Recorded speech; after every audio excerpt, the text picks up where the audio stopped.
Hello नमस्ते, welcome back to my channel. I hope आप अच्छे होंगे, अपना ख्याल अच्छे से रख रहे होंगे। तो फिर से वीडियो की शुरुआत मैं करने वाली हूँ एक कमेंट के साथ।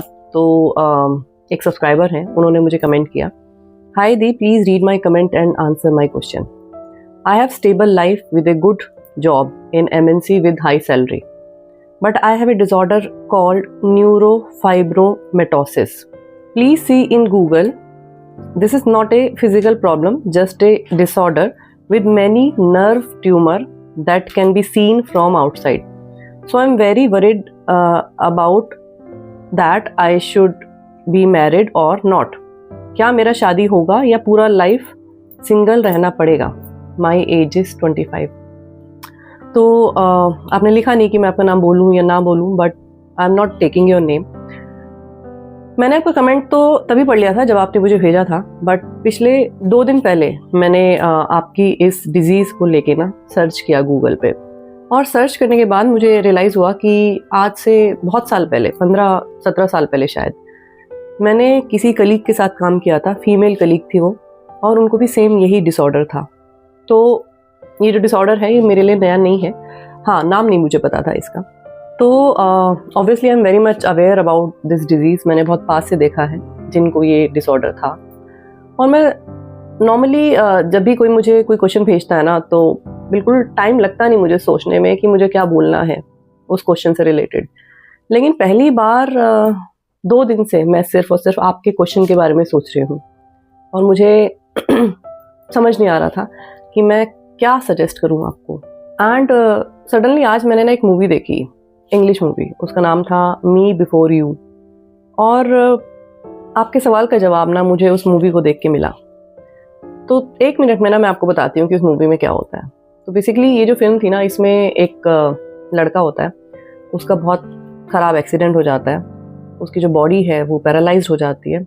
और सिर्फ पैरालिसिस ही नहीं, उसको बहुत सारी प्रॉब्लम हो जाती है, जिसकी वजह से मतलब उसको निमोनिया बहुत जल्दी हो जाता है, उसको मतलब उसकी इम्यूनिटी बहुत डाउन हो जाती है, और वो कहीं बाहर नहीं जा सकता क्योंकि इन्फेक्शन उसको कैच हो जाएंगे अगर वो बाहर जाएगा। तो एक अपने घर में अपने आप को आइसोलेट करके वो रहता है। और इन सारी चीज़ों के साथ साथ ना वो सीवियर पेन भी झेलता है बिकॉज ऑफ दिस प्रॉब्लम जो उसको होती है। तो उसके जो पेरेंट्स होते हैं ना, वो उसके लिए एक केयर टेकर को हायर करते हैं, जो ऑब्वियसली एक लड़की होती है। और जब वो लड़की आती है उसकी लाइफ में, तो कैसे कैसे जो वो लड़का है ना, उसकी सोच चेंज होती है, कैसे वो अपने डिप्रेशन से थोड़ा थोड़ा करके बाहर आता है। और उसके बाद उन दोनों का जो रिलेशनशिप होता है ना, उस रिलेशनशिप में कैसे इस चीज़ को वो एक मैजिकल तरीके से दिखाते हैं कि क्या मैजिक सा क्रिएट हो जाता है लास्ट में। तो अब जो मैं आपको आगे बोलने वाली हूँ ना, ये सिर्फ आपके लिए नहीं है, ये सब लोगों के लिए है। एंड दिस इज़ अबाउट कि हम लोगों को ना बहुत सुपरफिशियल तरीके से रहने की आदत हो गई है। मतलब कि हम बहुत सारी चीज़ें करते हैं जो बहुत लोग करते आ रहे हैं बहुत ज़माने से, इस वजह से करते हैं हम वो सारी चीज़ें। जैसे कि यहाँ पे ना मैं स्पेसिफिकली शादी की बात कर रही हूँ, क्योंकि उन्होंने शादी से रिलेटेड ही सवाल पूछा था। तो शादी हम कर लेते हैं कि क्योंकि सबको करनी है तो हमें भी करनी है, या फिर नहीं करेंगे तो लोग क्या कहेंगे, या फिर फिजिकल नीड्स की वजह से कर लेते हैं, या फिर कंपेनियनशिप की वजह से कर लेते हैं। और इन सारी चीज़ों की वजह से, मतलब सुपरफिशियल चीज़ों की वजह से, हम एक रेस में जो है शामिल हो जाते हैं, उस रेस का जो है ना हिस्सा बन जाते हैं। लेकिन at the end of the day, अगर किसी चीज़ में ना कुछ मैजिक नहीं है, कुछ डेप्थ नहीं है, मतलब गहराई नहीं है, या ऐसा नहीं है कि जिसमें मज़ा सा आ जाए, तो ना उस चीज़ को करने का कोई फ़ायदा नहीं है। जस्ट इन सारी चीज़ों के लिए जो कि मैंने आपको अभी गिनवाई, इन सारी चीज़ों का जो चार्म है ना, वो थोड़े टाइम में ख़त्म हो जाता है अगर आपके रिश्ते में गहराई नहीं होती। अब वो टाइम 6 महीने भी हो सकता है, वो टाइम 1 साल भी हो सकता है, लेकिन क्योंकि सब लोग ये सारी चीज़ें कर रहे होते हैं, तो हमें भी ये सारी चीज़ें करनी ही है।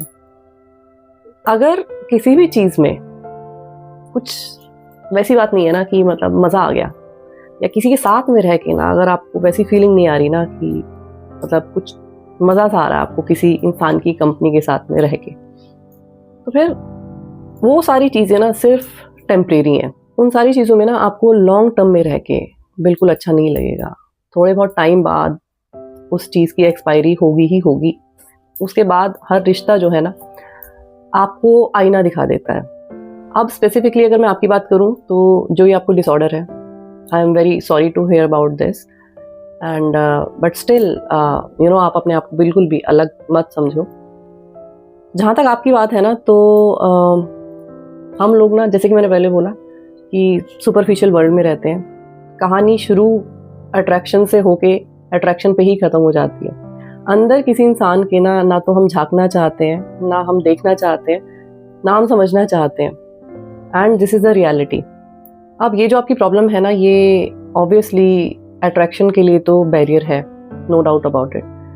पर ना ऐसे भी कुछ लोग होते हैं जो इस फिज़िकल अट्रैक्शन के बियॉन्ड जाना चाहते हैं, जो देख पाते हैं उस इंसान के अंदर के इनर सेल्फ को या उस इंसान के अंदर की आत्मा को। बहुत कम होते हैं ऐसे लोग, बहुत रेयर होते हैं ऐसे लोग, बट होते हैं ऐसे लोग। तो अगर जब तक आपको ऐसा नहीं लगता ना कि आपकी ज़िंदगी में कोई ऐसा इंसान है जो आपके उस फिज़िकल डिफॉर्मिटी से बाहर जाना चाहता है, जो आपके अंदर के इंसान से प्यार करता है, जो आपको सचमुच में उस फिज़िकल डिफॉर्मिटी से अलग हटके देखता है, तो ही आप शादी के बारे में सोचना। शादी इसीलिए मत करना क्योंकि सब लोग करते हैं, या फिर बच्चे चाहिए, या फिर और जितने भी मैंने चीज़ें बोली, उन कारणों की वजह से बिल्कुल भी मत करना। It will and in A disaster. और ऐसा भी बिल्कुल नहीं है कि जिन लोगों की शादी नहीं होती उन लोगों की ज़िंदगी इनकम्प्लीट होती है। ऐसे बहुत सारे लोग हैं जिनको कोई प्रॉब्लम भी नहीं है, मतलब फिजिकल प्रॉब्लम भी नहीं है, जिनको मतलब जो लोग अच्छा खासा कमाते भी हैं, still they choose to be single. तो ऐसा भी नहीं है कि आप इसको ये लेके चलो कि क्योंकि मेरे साथ ये प्रॉब्लम थी तो मेरी शादी नहीं हो पाई, और इस चीज़ के लिए आप एक सैडिस्टिक एटीट्यूड को अपनी लाइफ में अपना लो। आपने जो लिखा उसमें लिखा था कि आपकी बहुत अच्छी सैलरी है, एक अच्छी जॉब है, तो ये आपकी ज़िंदगी में पॉजिटिव चीज़ें हैं। आपके पास पैसा है, आपकी लाइफ स्टेबल है, तो आप दुनिया को एक्सप्लोर कर सकते हो। आप बहुत सारी ऐसी चीज़ें हैं जो शायद हम जैसे लोग जो कि जिम्मेदारी में बंधे हुए हैं या जिनके पास इतने पैसे भी नहीं हैं, वो शायद ना कर पाए। और आप इस अर्थ पे वो सारी चीज़ें एक्सप्लोर कर सकते हो जो कि कहीं ना कहीं कुदरत का जो है करिश्मा है। और मुझे तो ना हमेशा ऐसा लगता है कि क्योंकि हमारा जब जन्म हुआ है इस प्लैनेट पे, तो हमें तो इस प्लैनेट को ना जितना हो सके उतना एक्सप्लोर करना चाहिए। वहाँ से हमें ये सोचना चाहिए कि यही जो है ना हमारा एम होना चाहिए, क्योंकि ये इसी तरीके से है कि अगर आपका एक घर है और अगर आप उस घर को ही एक्सप्लोर नहीं कर पाते हो और बिना एक्सप्लोर किए आप चले जाते हो वहाँ से, तो फिर क्या मतलब पर्पस क्या हुआ वहाँ पे आने का। तो क्योंकि हमारा एक लिमिटेड टाइम है इस अर्थ पे, इसीलिए जो मेन ब्यूटी है ना, जो मेन थ्रिल है या जो मेन पर्पस है, वो ये होना चाहिए कि जितना हो सके हम उतना एक्सप्लोर करें, नई नई जगहों को देखें, उनको एंजॉय करें। और जब हम ये सारी चीज़ें करते हैं तो हम एज ए होल रिजुविनेट होते हैं, और वो हमारे लिए बहुत ज़रूरी होता है। तो आई होप मैं आपके सवाल का जवाब दे पाई हूँ और आप उसको पॉजिटिव वे में लोगे। आज की वीडियो में इतना ही। मैं आपसे फिर मिलूंगी एक नई वीडियो के साथ। तब तक अपना ख्याल रखिए। Lots of love to you. Take care. Bye bye.